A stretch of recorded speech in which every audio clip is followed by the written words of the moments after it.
Assalamualaikum warahmatullahi wabarakatuh. Waalaikumsalam warahmatullahi wabarakatuh. Kami dari kelompok 3 ingin mempresentasikan tentang pekerjaan. Izinkan kami untuk memperkenalkan diri. Saya Julianti Mafuro. Saya Namira Zahra. Langsung aja ya. Siap.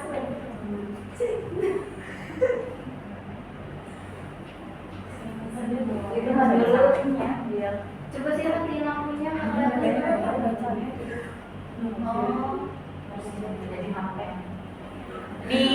Di dalam pekerjaan ini kami akan membahas tentang mengembangkan pekerjaan untuk pribadi dan tim, terus analisis pekerjaan, terus metode analisis pekerjaan, terus job design sama karakteristik pekerjaan. Pekerjaan adalah suatu kegiatan atau aktivitas yang dilakukan oleh manusia yang bertujuan untuk memenuhi kebutuhan hidupnya. Topik pertama yaitu mengembangkan pekerjaan untuk pribadi dan tim. Pengembangan tim kerja berawal dari pembentukan tim yang memiliki kombinasi orang-orang dengan keahlian yang tepat dan bersedia bekerja sama dengan lain sebagai suatu tim kerja. Itu menurut Dufresne dan Lehman tahun 2002. Menurut Dufresne dan Lehman, pembentukan tim kerja ada 4 tahap, yaitu tahap pertama bermula dari kesepakatan awal mengapa tim perlu dibentuk dan apa tanggung jawab dan wewenang yang dimiliki oleh tim. Tahap yang kedua yaitu menciptakan kondisi agar tim tersebut dapat sukses, diantaranya ketersediaan sumber daya yang dibutuhkan meliputi peralatan, perlengkapan, modal, dan sumber daya manusia yang berkualitas di bidangnya masing-masing. Oleh karena itu, dukungan dari manajemen perusahaan sangat dibutuhkan. Tahapan yang ketiga yaitu tim harus dibentuk dengan fondasi yang kuat, yakni leader atau pemimpin, visi misi yang jelas, komitmen anggota tim untuk melaksanakan apa yang telah disepakati. Tahapan yang keempat yaitu manajemen perusahaan memberikan dukungan yang penuh terhadap tim agar menjadi lebih baik. Pengembangan tim di perusahaan dapat dilakukan dengan melakukan pembelajaran berkesinambungan, yakni melalui pelatihan eksternal, pelatihan internal, dan pelatihan antar departemen di perusahaan atau sebagai pengetahuan di dalam organisasi perusahaan menurut Kang tahun 2007. Yang kedua yaitu analisis pekerjaan dan metode analisis pekerjaan.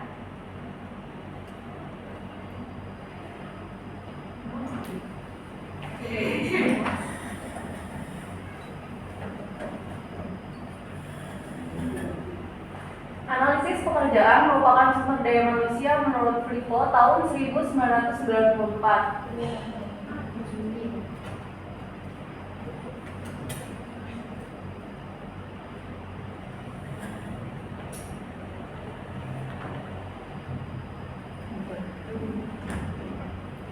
Analisis pekerjaan adalah proses mempelajari dan mengumpulkan informasi yang berhubungan dengan operasi dan tanggung jawab suatu pekerjaan tertentu. Filippo menekankan bahwasannya ada 2 kegiatan utama dalam analisis pekerjaan, yaitu mengumpulkan informasi tentang operasi dan tanggung jawab suatu pekerjaan dan mempelajarinya lebih mendalam. Menurut Dessler tahun 2006, analisis pekerjaan merupakan prosedur yang dilalui untuk menentukan tanggung jawab, posisi yang harus dibuatkan stafnya, dan karakteristik orang-orang yang bekerja untuk posisi-posisi tersebut. Analisis pekerjaan memberikan informasi yang digunakan untuk membuat deskripsi pekerjaan atau daftar tentang pekerjaan tersebut dan spesifikasi pekerjaan atau jenis orang yang harus dipekerjakan untuk pekerjaan tersebut. Oleh sebab itu, menurut Dessler,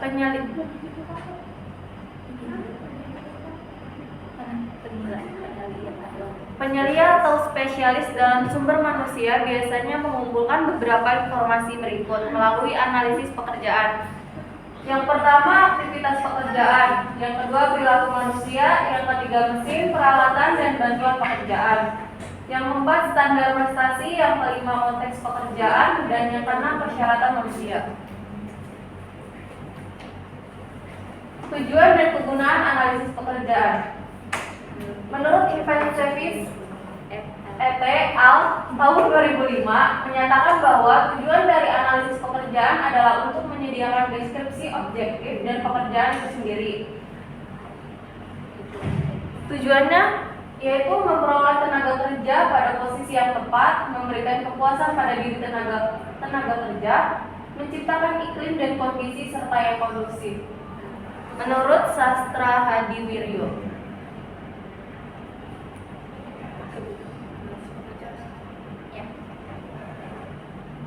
Di sini ada bagian penggunaan analisis pekerjaan.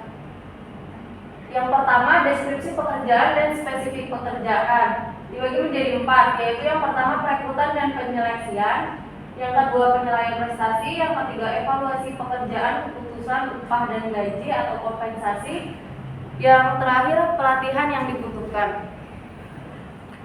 Langkah-langkah dalam analisa pekerjaan, yang pertama menentukan penggunaan hasil informasi analisis pekerjaan, yang kedua mengumpulkan informasi tentang latar belakang, yang ketiga menyeleksi ilmu akal atau orang yang akan diserani, jabatan yang akan dianalisa, yang keempat mengumpulkan informasi analisis pekerjaan, yang kelima meninjau informasi dengan pihak-pihak yang berkepentingan, yang keenam menyusun uraian pekerjaan dan spesifikasi pekerjaan, yang terakhir meramalkan atau memperhitungkan perkembangan perusahaan menurut Hasibuan tahun 2004 tahun 2009.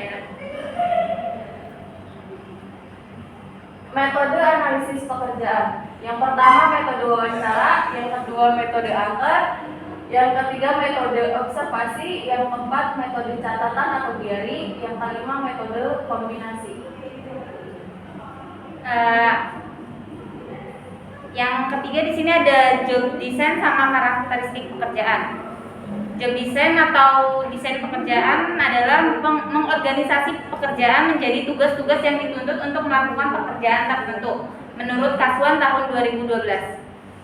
Neo et al. Tahun 2010, desain pekerjaan merupakan proses untuk mendefinisikan cara pekerja yang akan dilakukan dan tugas-tugas yang akan dibutuhkan pada suatu pekerjaan. Sedangkan menurut Ivan Cepich et al. Tahun 2005, desain pekerjaan merupakan suatu proses di mana seorang manajer memutuskan konten pekerjaan dan otoritas individu yang merujuk pada tahap pertama saat manajemen menciptakan suatu pekerjaan dengan rinci tugas dan tanggung jawab. Di sini tujuan job design untuk memenuhi tuntutan organisasi dari segi efisiensi operasional, produktivitas dan kualitas pelayanan. Terus ada tujuan yang kedua untuk memenuhi tuntutan organisasi dari segi fleksibilitas dan kemampuan dalam melaksanakan proses kerja horizontal seperti hierarkis dan terpisah-pisah. Yang ketiga untuk memenuhi kebutuhan agar dari segi minat, tantangan, dan prestasi. Dan yang keempat untuk memastikan bahwa tanggung jawab tim ditetapkan sedemikian rupa sehingga meningkatkan kerjasama tim dan efektivitas tim. Dan yang terakhir untuk mengintegrasikan kebutuhan individual karyawan dengan kebutuhan organisasi. Di sini ada unsur-unsur job design. Yang pertama unsur organisasional, yang kedua unsur lingkungan, yang ketiga unsur keperilakuan. Karakteristik pekerjaan. Karakteristik pekerjaan menurut Robbins tahun 2009 halaman 268 menyatakan bahwa suatu rincian di dalam pekerjaan yang mana dideskripsikan dalam dimensi keanekaragaman, keterampilan, dan tanggung jawab dalam menyelesaikan pekerjaan. Karakteristik pekerjaan antara pegawai mempunyai karakteristik yang berbeda dalam menilai pekerjaan serta bagaimana menyelesaikan keberagaman tugas yang telah dibebankan. Sedangkan menurut Elbadiansa tahun 2019 halaman 41, karakteristik pekerjaan adalah suatu uraian yang memberikan informasi dari pekerjaan yang berkaitan dengan tugas-tugas dan tanggung jawab dari pelaksanaan tugas dan kewajiban dari sebuah pekerjaan yang dibebankan karyawan.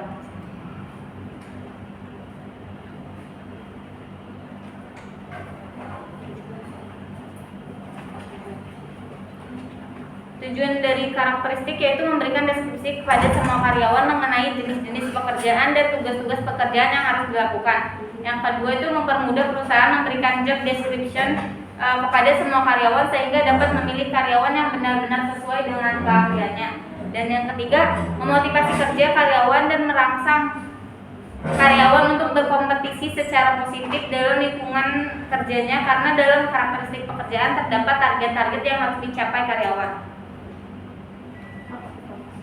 Faktor-faktor karakteristik pekerjaan. Yang pertama ada skill variety, yang kedua identity, yang ketiga signifikan, yang keempat autonomi, yang kelima feedback. Mungkin itu saja yang dapat kami presentasikan. Ada yang ingin bertanya? Saya Beli. Silakan.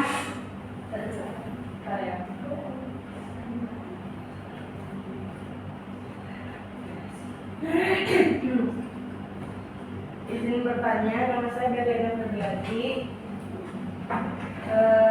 Bagaimana menurut Anda jika lingkungan sangat kuat dalam mempengaruhi karakteristik dan kepribadian peserta didik?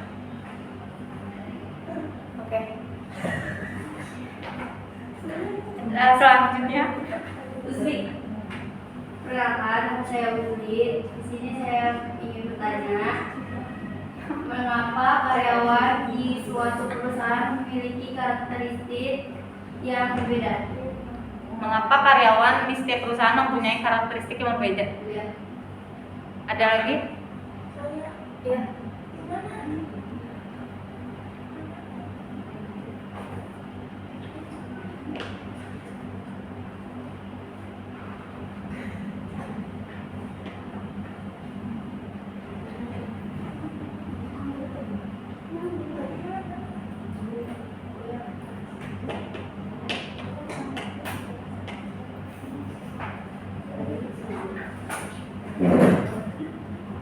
Perkenalkan, nama saya Manda. Saya ingin bertanya dengan kelompok berapa nih? 3. Bagaimana karakteristik dari hasil pekerjaan berupa jasa? Bagaimana karakteristik hasil pekerjaan berupa jasa? Tunggu sebentar ya. Jika teman-teman ada yang bisa menjawab, silakan boleh kok.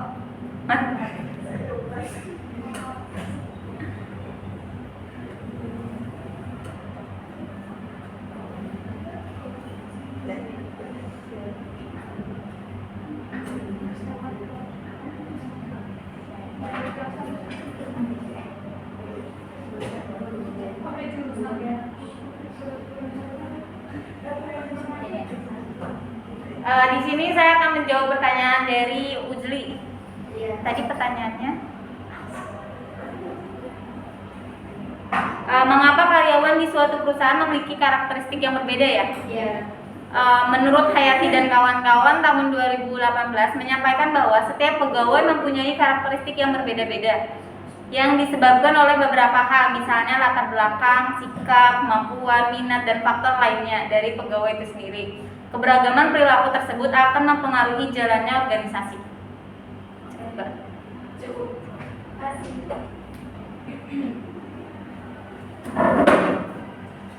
Nah, saya di sini akan menjawab pertanyaan dari Berli ya. Pertanyaan itu bagaimana menurut Anda jika lingkungan sangat kuat dalam mempengaruhi karakteristik dan kepribadian peserta didik?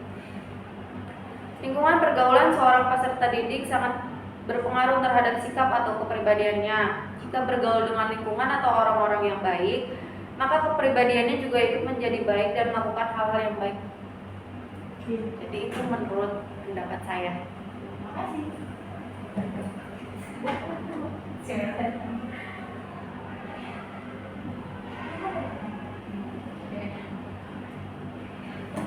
Di sini saya akan menjawab pertanyaan ketiga dari Melda ya. Pertanyaannya, bagaimana karakteristik dari hasil pekerjaan berupa jasa? Pekerja jasa tentunya tidak menyediakan produk-produk yang berbentuk fisik. Bentuk dari pekerjaan ini memperjualbelikan produk-produk yang tidak dapat disimpan atau tidak kasat mata, bisa dikatakan abstrak. Cukup. Ada yang ingin menanggapi? Mungkin itu saja yang dapat kami sampaikan. Kurangnya kami mohon maaf. Wassalamualaikum warahmatullahi wabarakatuh. Waalaikumsalam warahmatullahi wabarakatuh.